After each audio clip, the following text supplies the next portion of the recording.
Hello दोस्तों, Hindi mirror में फिर से आपका स्वागत है। दोस्तों, कल की वीडियो में हम आपके लिए व्यंग प्रधान एक निबंध लेकर आए थे जिसका शीर्षक था निंदा रस।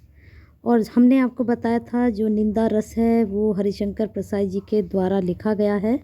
और आज हम हरिशंकर प्रसाद जी का जीवन साहित्य का परिचय आपके लिए लेकर आए हैं।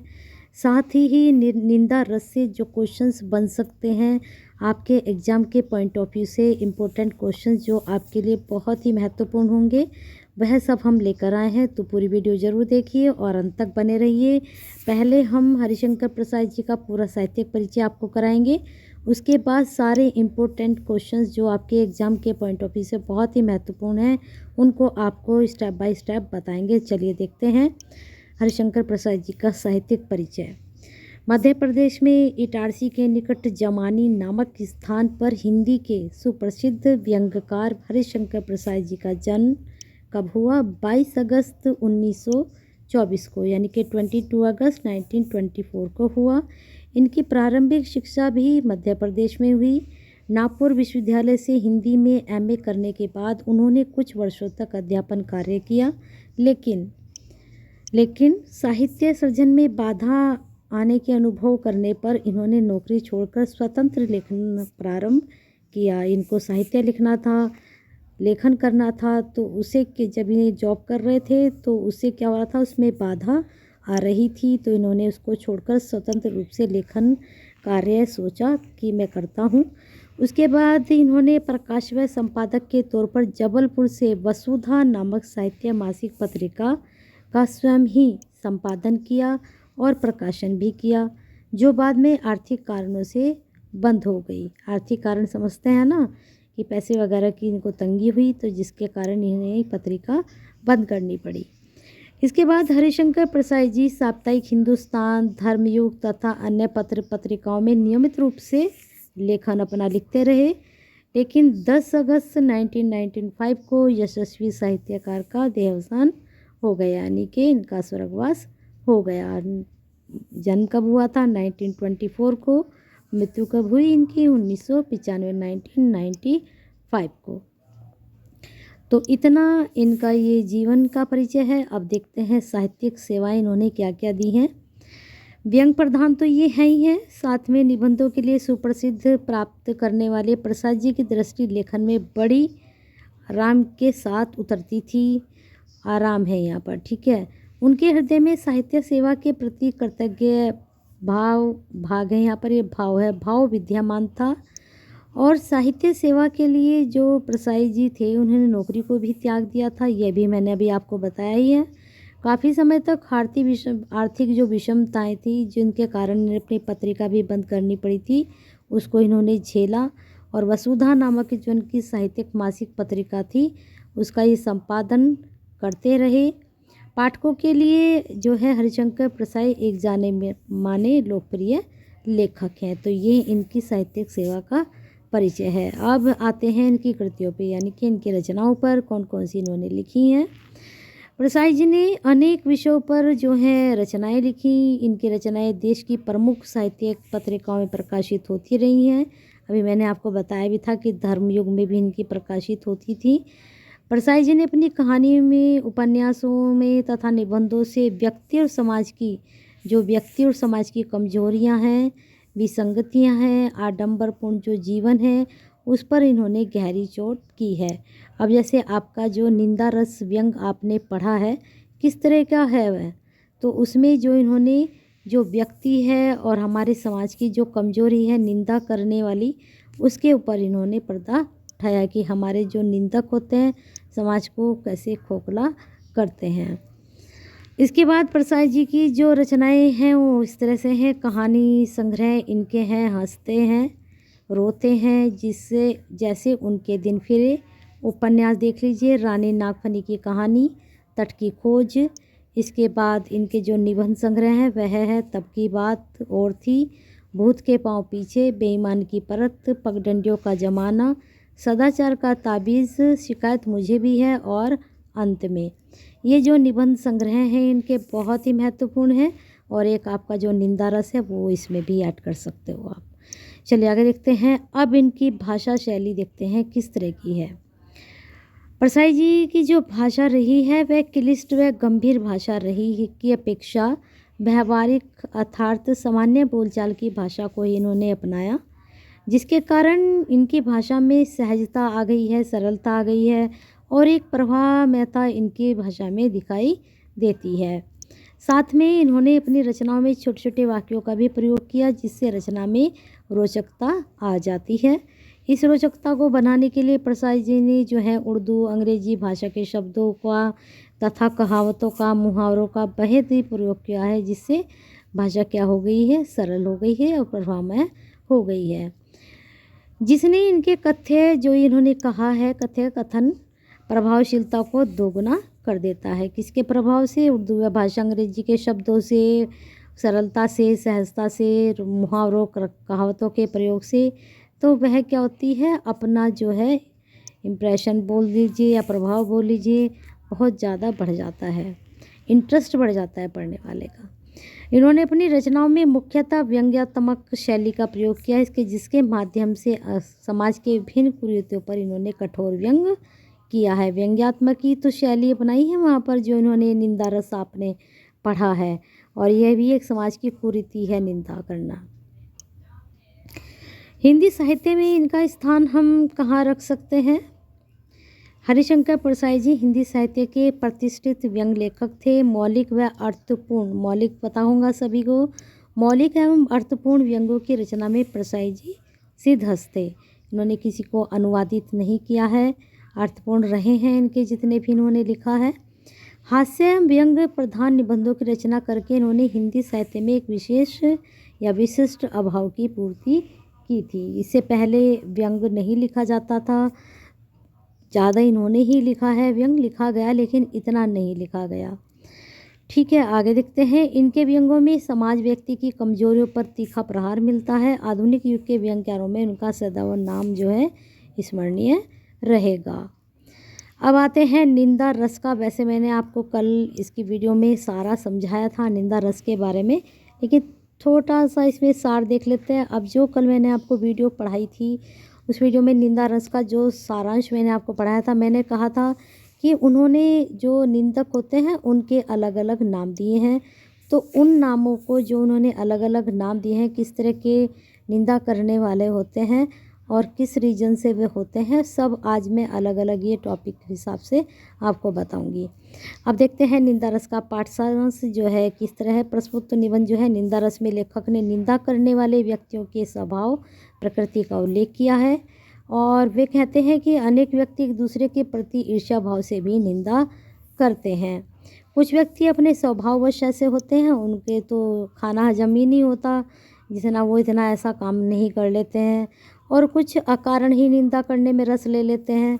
अकारण मतलब, अब जो क्या उनके घर आया था लेखक के यहाँ, शाम तक लेखक भी उनके साथ जो है बुराई पे बुराई करते रहे, लेकिन शाम को रियलाइज़ हुआ कि हाँ, मैं जो कर रहा था वो सही नहीं कर रहा था, फिर इसमें और मुझ में अंतर क्या रहा काम में।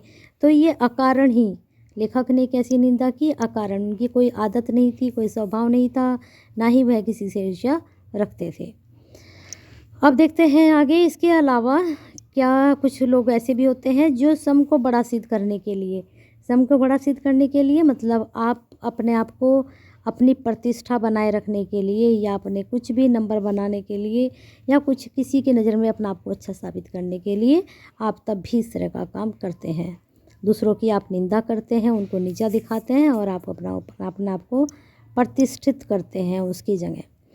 कुछ मिशनरी निंदक होते हैं, तो कुछ अन्य भाव से प्रेरित होकर निंदा कार्य में ही रत हो जाते हैं। मिशनरी जिनका मिशन ही यही होता है निंदा करना, लेकिन कुछ उनके भाव से प्रेरित होकर ऐसा काम करते हैं। उनके अंदर भी भाव आ जाते हैं कि हमें भी शायद ऐसा ही कुछ काम करना चाहिए। अब जो मैंने आपको बताया था कि इन्होंने कैटेगरी बांट दी है किस तरह के निंदक होते हैं, तो सबसे पहले हमने लिया है इसमें से ईर्ष्या भाव से जो निंदा करते हैं, वे प्राणघाती स्नेह दिखाते हैं। अंदर तो उनकी ईर्ष्या भरी रहती है, लेकिन सामने वो ऐसा दिखाते हैं कि वो सिर्फ आपसे ही मोहब्बत प्यार करते हैं, आपको ही बहुत चाहते हैं और आपका भला चाहते हैं, लेकिन ऐसा नहीं होता है। चलिए देखते हैं। निबंधकार परसाई जी ने कहना है कि कुछ निंदक ईर्ष्या द्वेष की भावना रखते हुए निंदा करते हैं और उन्हें मौका मिलता है तब वे ऊपरी तौर पर स्नेह दिखाते हैं। जैसा कि मैंने अभी आपको बताया कि राम मुँह पे राम बगल में छुरी। अंत है धृतराष्ट्र की भांति ही प्राणघाती स्नेह दिखाते हैं वे, और ऐसे निंदकों से अत्यधिक सतर्क रहने की आवश्यकता होती है। और जब भी उनसे मिलें तो संवेदनाओं को हृदय से निकालकर केवल पुत्र रूपी शरीर में ही उनके सामने जाना चाहिए। उनके प्रति कोई संवेदना आपके मन में नहीं होनी चाहिए जब आप उनसे मिलें। ठीक है, आगे देखते हैं। अकारण झूठ बोलने वाले निंदा करने की प्रवृत्ति। लेखक का मानना है कि कुछ व्यक्तियों का ऐसा स्वभाव होता है कि वह अकारण ही अपने स्वभाव या प्रकृति के कारण निंदा करने में रस लेने लगते हैं, आनंद लेने लगते हैं, उन्हें अनुभूति होने लगती है। ऐसे निंदक व्यक्ति समाज के लिए अधिक घातक नहीं होते हैं, क्योंकि वो समय का फ़ायदा उठाना चाहते हैं। ऐसे केवल वो अंदर से ऐसे नहीं होते, जैसा वो मौका देखते हैं वैसा ही वो करना शुरू कर देते हैं। ये केवल अपना मनोरंजन करते हैं और निंदा करके संतोष प्राप्त करते हैं। ये सिर्फ अपने एंटरटेनमेंट के लिए बुराई करते हैं, बाकी इनका कोई इस तरह का मोटो नहीं होता कि उन्हें उस सामने वाले से ईर्ष्या है। मिशनरी निंदकों का उल्लेख करते हुए लेखक कहता है कि कुछ लोगों का किसी से कोई बैर या द्वेष ही नहीं होता है। वे किसी का बुरा नहीं सोचते हैं, लेकिन 24 घंटे पवित्र भाव से लोगों की निंदा करने में लगे रहते हैं। वे अत्यंत निर्लिप्त निष्पक्ष भाव से निंदा करते हैं। ऐसे लोगों के लिए निंदा टॉनिक का काम करती है। किसके लिए? जो मिशनरी निंदक होते हैं। तो इस बात का भी आप ध्यान रखिए। इस तरह से क्वेश्चंस बन सकता है आपका कि कैसे लोगों के लिए निंदा टॉनिक का काम करती है, तो यहाँ से आपका आंसर निकलेगा। अब आते हैं नेक्स्ट पर। निंदा कुछ लोगों की पूंजी है। लेखक के अनुसार जो निंदा है वह उनकी पूंजी है। लेखक का मानना है कि निंदा करने वाले लोगों में हीनता की भावना होती है। ठीक है, वे हीन भावना के कारण ऐसा करते हैं क्योंकि वो इसका शिकार होते हैं। वह अपनी हीनता को छिपाने के लिए दूसरों की निंदा करते हैं। इसी प्रवृत्ति के कारण उनमें अकर्मण्यता रच बस जाती है। इतना ही नहीं, कुछ लोग तो निंदा को अपनी पूंजी समझने लगते हैं। अपनी जो जमा पूंजी है वो निंदा को ही समझते हैं। जैसे एक व्यापारी अपनी पूंजी के प्रति अत्यधिक मोह रखता है, ऐसे ही एक निंदक अपनी निंदा के प्रति क्या करता है? अधिक मोह रखता है। उससे लाभ प्राप्ति की उम्मीद भी करता है कि वह जिसकी निंदा कर रहा है, किसी ऊंचे के लिए निंदा कर रहा है, तो उसको भी इस बात का कुछ ना कुछ बेनिफिट हो। उन्हें लगता है कि किसी प्रतिष्ठित व्यक्ति की निंदा करके उसे पदच्युत कर स्थान पर स्वयं स्थापित हो सकते हैं, और ये होता भी है। ये आपने महसूस किया होगा अपने क्षेत्र में कि इस तरह के काम होते हैं, लेकिन वास्तव में ऐसा नहीं होता है। हम किसी दूसरे को नीचा दिखाकर आगे नहीं बढ़ सकते हैं, ऐसा नहीं हो पाता है। होगा भी तो थोड़े बहुत समय के लिए हो जाता है। अब आते हैं प्रश्नों पर। अब इनके जो प्रश्न हैं ये आपके लिए नेक्स्ट वीडियो में लेकर आएंगे। देख लीजिए, प्रश्न नंबर 1, प्रश्न नंबर 2, 3, 4, फिर यहाँ पर 5, फिर 6, फिर उसके बाद 7, फिर 8, फिर आपके 9 हैं, फिर 10 हैं, फिर 11 है, 12 है, 13, फिर उसके बाद हाँ ये आपके 13 क्वेश्चंस है। तो शाम को इनको डिस्कस करते हैं आपके साथ। और आपका ये जो निंदा से संबंधित आपका टॉपिक है तो बिल्कुल अच्छे से क्लियर हो गया होगा। अब आपके एग्ज़ाम में कहीं से भी किसी भी तरह से आपका निंदा रस से संबंधित क्वेश्चंस बनता है तो आपको कोई भी परेशानी नहीं होगी। तो इतना कुछ किया है आपके लिए, इतनी अच्छी वीडियो निकाल कर ला रहे हैं। क्वेश्चन साथ में साहित्यिक परिचय, साथ में आपका सार भी, और आपको समझाया भी गया है।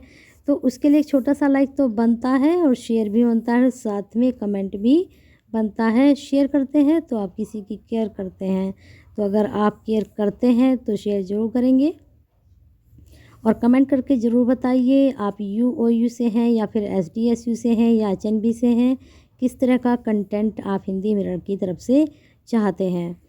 और अगर आप हिंदी मिरर से आज ही जुड़े हैं, अभी जुड़े हैं, तो सब्सक्राइब कर लीजिए, बेल आइकन को हिट कर लीजिए, जिससे नई वीडियो के नोटिफिकेशन आपको टाइम से मिलते रहें। दोस्तों, हम 3 यूनिवर्सिटी के पेपर्स कराते हैं, उनके नोट्स भी कराते हैं। अगर आपको और भी किसी यूनिवर्सिटी से संबंधित या किसी और सिलेबस से संबंधित आपको कोई भी जानकारी चाहिए तो कमेंट करके ज़रूर बताएं। एक स्टूडेंट की क्वेरी आ रही थी कि मैम जो ऑनलाइन हमारे यूओयू के एग्ज़ाम हुए थे, वो एग्ज़ाम के जो है लास्ट ईयर के पेपर, तो स्टूडेंट आपको बता दें कि जो ऑनलाइन एग्ज़ाम होते हैं उनका कोई डेटा नहीं होता है, लेकिन हाँ कुछ मेरे पास जो है स्क्रीनशॉट्स वगैरह पड़े हैं, तो उनकी पीडीएफ बनाकर मैं आपको भेज दूँगी। तो आप मेरे को जो है टेक्स्ट मैसेज कर सकते हैं, तो उसमें मैं आपको उसकी एक पीडीएफ बनाकर सेंड कर दूँ। लेकिन उसका कुछ फ़ायदा नहीं होता है। लास्ट ईयर के अगर आप असाइनमेंट जो हुए थे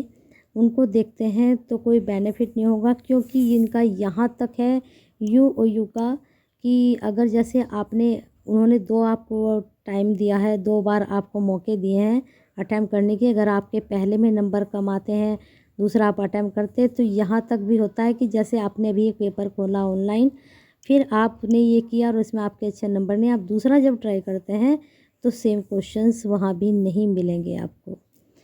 तो ऑनलाइन जो आपको असाइनमेंट के क्वेश्चंस है वो तो नहीं मिलेंगे। हाँ, लास्ट ईयर के जो आपके पेपर्स हैं वो आपको प्रोवाइड कराए जा सकते हैं। तो कमेंट करके ज़रूर बताएं कि जो आपका संशय था वो दूर हो चुका है, और आगे आपको किस तरह का पेपर करवाने हैं, तो कमेंट करके ज़रूर बताएं। और जो आज ही जुड़े हैं जुड़ जाइए, और हिंदी मिरर के साथ बने रहिए। अपना प्यार और साथ ऐसे ही बनाकर रखते रहिए।